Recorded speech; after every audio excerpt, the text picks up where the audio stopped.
Moin Moin, hallo und herzlich willkommen zu einem neuen Video hier auf meinem Kanal. Heute gibt es ja eine Runde Shakes and Fidget. Wir befinden uns wieder auf EU8 mit dem Nekromanten und über den soll es heute auch in dem Video gehen hauptsächlich. Wir haben es jetzt noch nicht, Epic Event, das findet morgen erst statt. Morgen werden wir nochmal mit der Klasse ein bisschen pushen, uns neu equippen und nochmal durch die Dungeons rasieren. Wer das sehen möchte, sollte morgen auf jeden Fall das Video schauen. Heute geht es tendenziell eher um die Klasse selbst, wie meine Meinung so zu der Klasse ist und ob ich sie persönlich weiterempfehlen würde. Ganz wichtig dabei ist, dass das Ganze auf meiner subjektiven Wahrnehmung beruht, ja, zumindest die Meinung, die ich über diese Klasse habe und ob ich sie weiterempfehle. Bevor wir aber in die subjektive Meinung reingehen, gucken wir uns erstmal die objektive Meinung an, und zwar hat die SF-Taverne die neueste Klasse eingeordnet von der Klassentierlist her ins B-Tier, also was halt auch so Overall Performance und PvE angeht. Und da sieht man im Moment halt alle Klassen, die hier aufgelistet sind. Ganz oben mit dabei ist der Dämonenjäger. Ja, den spielen ja auch sehr viele. Wenn man die vergangenen Serverstarts sieht, dann sieht man hauptsächlich auch Geschickklassen. Dämonenjäger sieht man viele. Und das ist momentan so gerade mit die stärkste Klasse. Ja, dann haben wir hier auf A hier haben wir komischerweise nichts und auf B kommen dann gleich sehr viele dann auf einmal. Unter anderem der Assassine, Kundschafter, Berserker und die sind ja nun alle jetzt nicht bad in den Dungeons und hier reiht sich auch der Nekromant mit dazu. Ne? Dann haben wir hier unten weiter die Klassen, die jetzt vielleicht nicht ganz so stark sind overall, aber im Prinzip ist das Ganze auch mehr für die Leute gedacht, die zum Serverstart bzw. auch danach längere Zeit halt eben auch Pilze in die Hand nehmen und investieren, weil ja, am Ende des Tages kann man jede Klasse spielen, nur sind halt unterschiedliche Klassen auch unterschiedlich teuer vom Aufwand her. Zum Beispiel ein Kampfmagier müsste deutlich mehr investieren als ein Dämonenjäger, weil ihm in den Dungeons legen das deutlich schwerer gemacht wird. Ne? Und genau, hier haben wir jetzt erstmal, bevor es zu meiner Meinung geht, den Nekromanten halt auf einer Stufe mit zum Beispiel dem Berserker, Kundschafter, Assassin im Moment. Allerdings, wer mein Klassenvideo dazu gesehen hat, der weiß, dass ja der Assassine auch im PvP sehr strong later ist. Und hier haben wir halt eben auch die Auflistung daneben, ne, den anderen Klassen gegenüber. Aber unterm Strich reiht sich der Nekromant jetzt erstmal so mit den anderen Klassen hier die Hand, was so die Performance auch jetzt gerade zum Serverstart angeht. Also das auf jeden Fall dazu. Sie ist auf jeden Fall viable. Man kann sie ja spielen auf jeden Fall, die Klasse. Sie ist jetzt nicht komplett bad. Das ist nicht der Fall. Was ich persönlich, und jetzt kommt halt eben meine persönliche Meinung ins Spiel, zu der Klasse sage, ist halt eben, dass wenn ihr vorhabt, irgendwie Dungeons zu pushen oder ja, den Serverstart relativ erfolgreich mitzunehmen und ihr wisst nicht ganz genau, was ihr für eine Klasse spielen wollt nicht immer das gleiche spielen wie die anderen Serverstarts davor auch, falls ihr mehrere Serverstarts spielt, dann kann man sich sehr gerne natürlich mal für den Nekromanten entscheiden. Ansonsten sieht man halt, wenn man gleich auf sein will, ist es auch nicht bad, sag ich mal, immer noch einer der 3 Standardklassen zu picken, und zwar ist das der Kundschafter. Der ist nach wie vor halt immer noch ziemlich stark und auch immer noch useful. Es kommt immer mehr der Trend auf, dass sich auch ein paar mehr Assassinen hier und da mal hin verirren. Das ist halt wie gesagt auch eine sehr stronge PvP-Klasse und bei den anderen Klassen, wie zum Beispiel dem Bersi, den Kundschafter, gerade Kundschafter und Assassine würde ich damit so vergleichen, da habt ihr in einer gewissen Art und Weise ja eine Konstanz, sag ich mal, ganz vorsichtig betont, weil die Klassen ja auch schon nicht konstant sind. Wenn man von konstant redet, dann reden wir hier von einem Battle Mage, der fast immer den identischen gleichen Schaden an jedem Gegner ausrichtet. Ne, das ist wirklich Konstanz, ja, wie sie im Buche steht. Beim Kundschafter und beim Assassin, die haben ja immer noch so diese Karte, in der Rückhand, dass sie halt eben ausweichen können. Ne? Und das macht sie halt eben schon ein Stück weit unkonstanter. Alle sind halt gegen den Magier gleichgestellt, das heißt, gegen den Magier kann keiner dieser Klassen irgendwie performen, weil jede Klassenfähigkeit vom Magier negiert wird und deswegen ist der gegen die schon mal gleichgestellt. Und bei dem Nekromanten ist halt nur das Ding, finde ich persönlich, dass man zwar auch sehr gut durch die Dungeons durchkommt, ja, wenn man halt auch Pilze in die Hand nimmt, hat man auch gute Chancen, mit den anderen Klassen relativ gleich auf zu sein. Allerdings finde ich halt den Nekromanten in Bezug zum Kundschafter und zum Assassinen, und da wollte ich ursprünglich eigentlich mit dem Take hin, finde ich ihn nochmal ein Stück weit unzuverlässiger, weil er halt eben bestimmte Fähigkeiten triggern muss, um halt eben zu performen. Und diese Fähigkeiten haben halt eben auch die gleiche Chance, sag ich mal, eben wie zum Beispiel beim Kundschafter oder Assassin. Sie haben eine 50% Chance zu triggern. So. Und das ist ja halt erstmal schon mal Random-Faktor Nummer 1. Ja, das macht die Klasse schon mal genauso random wie die anderen beiden Klassen auch. Was halt aber die Klasse nochmal ein Stück weit zufälliger macht, ist halt eben die Unterordnung der 3 verschiedenen Fähigkeiten. Das heißt, von den 3 verschiedenen Fähigkeiten habt ihr eine Chance von 1:3, dass ihr im besten Falle die beste Fähigkeit halt auch erwischt.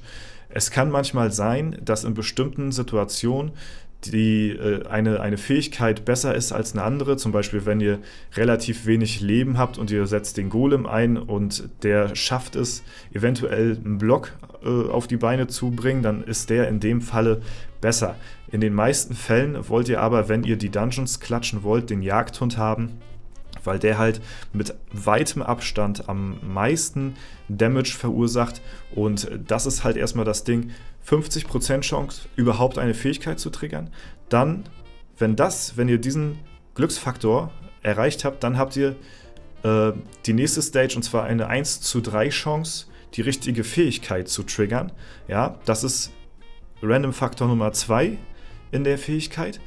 Und dann kommt ja der Random-Faktor Nummer 3 ins Spiel. Und das ist, wenn ihr einer dieser Fähigkeiten getriggert habt, dann hat diese jeweilige Fähigkeit auch nochmal einen Random-Faktor unterordnet.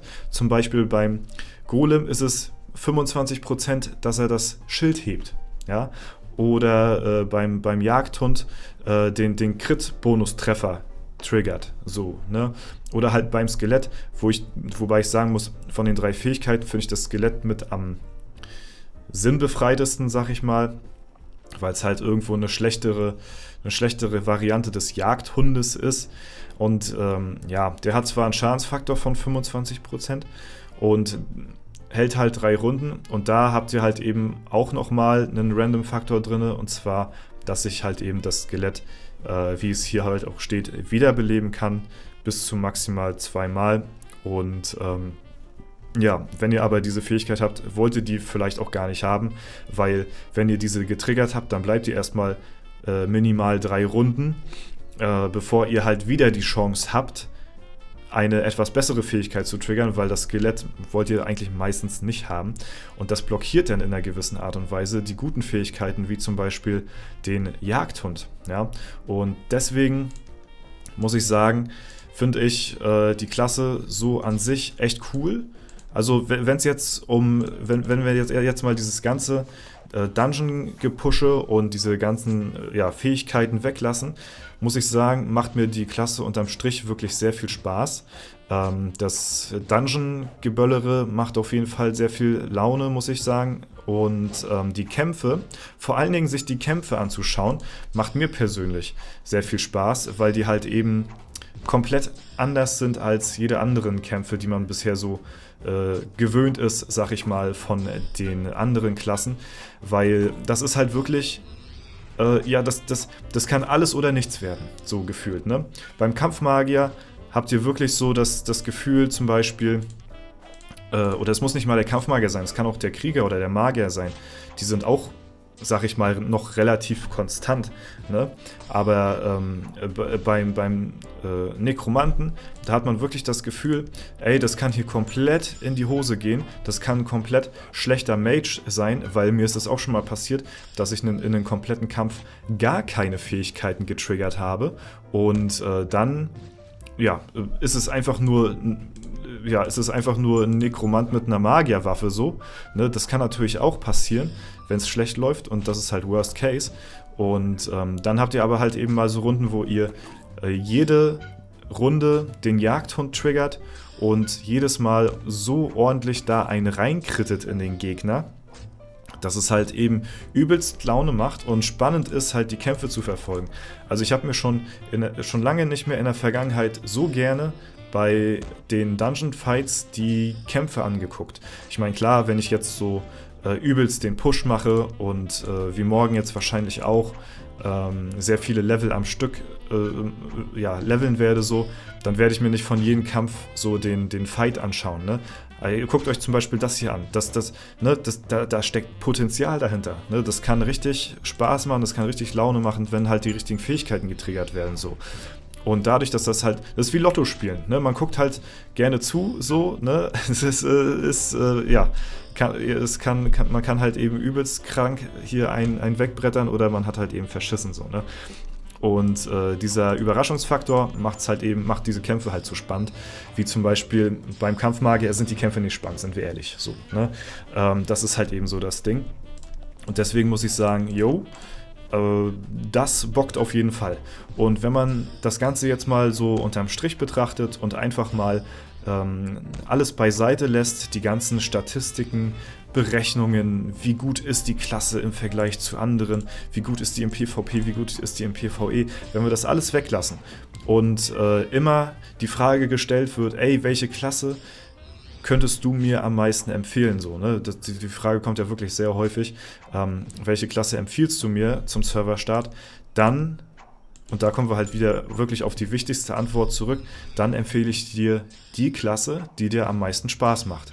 Und wenn das der Kampfmagier ist, wo du dich dran erfreust, dass sein arkaner Handschuh, ich sag eigentlich immer noch Feuerball, aber ich versuche mich zu korrigieren, so, dass der arkane Handschuh mitlevelt und du am Anfang richtig kranken Kometen, nicht Feuerball, sondern Kometen raushaust und du da richtig Spaß dran hast an einer tankigen Klasse mit trotzdem einem fetten Power-Spike direkt zum Anfang, dafür aber halt wirklich sehr konstant im Schaden ist, nicht viel reißt in den Dungeons, ne? Aber du hast halt einfach Spaß daran, tanky zu sein. Und Tankiness ist ja beim Kampfmagier auch seine Stärke, weil umso mehr Leben ihr habt, umso stärker wird halt auch der Komet. Ne? Dann nehmt den Kampfmagier. Auch wenn er zum Beispiel im Ranking in der Liste, die wir gesehen haben, komplett weit unten gewesen ist. Lasst euch bitte von solchen Statistiken nicht irgendwie die Laune oder den Spaß daran an der Klasse verderben. Das möchte ich nochmal wirklich ganz wichtig zu erwähnt haben. So, ne? Lasst euch da bitte nicht den Spielspaß nehmen oder denkt euch so, wenn solche Listen auftauchen, ach scheiße, ich habe hier irgendwie eine schlechte Wahl getroffen. Sehr, sehr spannender Kampf jetzt hier auf einmal wieder. Ja, let's go. Ja, siehst du? Das meine ich. Ja, es macht halt einfach Spaß zum Zuschauen. So, man fiebert mit. Ne? Wir werden auf jeden Fall morgen hier auch gut reingehen in die ganze Angelegenheit. Ja, hier haben wir schon. Obwohl, warte mal, das geben wir Marquardt, weil morgen blättern wir sowieso nach neuen Items, also kriegt das der Marquardt. Also bitte lasst euch von solchen Listen nicht verblenden. Nehmt die Klasse, die wirklich euch am meisten gefällt und die euch am meisten Spaß macht. Und wenn ihr daran Spaß habt, wirklich solche zufälligen Kämpfe, wie zum Beispiel hier vom Nekromanten mit zu verfolgen und ihr feiert einfach das Prinzip des Nekromanten, dann nehmt bitte den Nekromanten. Ja, da steht euch nichts im Wege. Es ist nichts schlimmer, als irgendeine Klasse zu nehmen, die in den Statistiken sehr weit oben ist und ihr denkt euch, oh geil, ich werde alles mit der Klasse wegdominieren. Das ist dann vielleicht auch zum Serverstart so, aber das bringt euch nichts, wenn ihr die Klasse Langzeit spielen wollt und die euch nach einem Jahr dann keinen Spaß mehr macht, dann habt ihr verschissen. Dann habt ihr vielleicht einen coolen, starken Serverstart hingelegt, aber dann macht euch die Klasse vielleicht gar keinen Spaß, weil ihr gesagt habt, okay, ja, ich nehme lieber die Klasse, die besser ist, als die komplett ass ist. So, ne? Und deswegen sage ich immer, wenn mich jemand fragt, welche Klasse empfiehlst du, guck dir alle Klassen an, beschäftige dich kurz mit denen, ja, verschaff dir einen kurzen Überblick und dann entscheide einfach aufgrund des Fähigkeiten-Sets, was die Klasse hat, welche dir am besten gefällt, welche dir am meisten zusagt. Zum Beispiel bei mir war es damals der Magier gewesen, weil ich in anderen Games auch immer sehr gerne den Magier gespielt habe. Ich war noch nie so der großartige Freund von Kundschaftern mit ihrem Bögen schießen und so.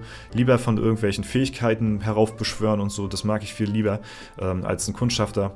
Und deswegen habe ich auch den Magier damals genommen von den 3 Standardklassen, die damals halt eben zur Verfügung waren, weil mich die Klasse am meisten angesprochen hat.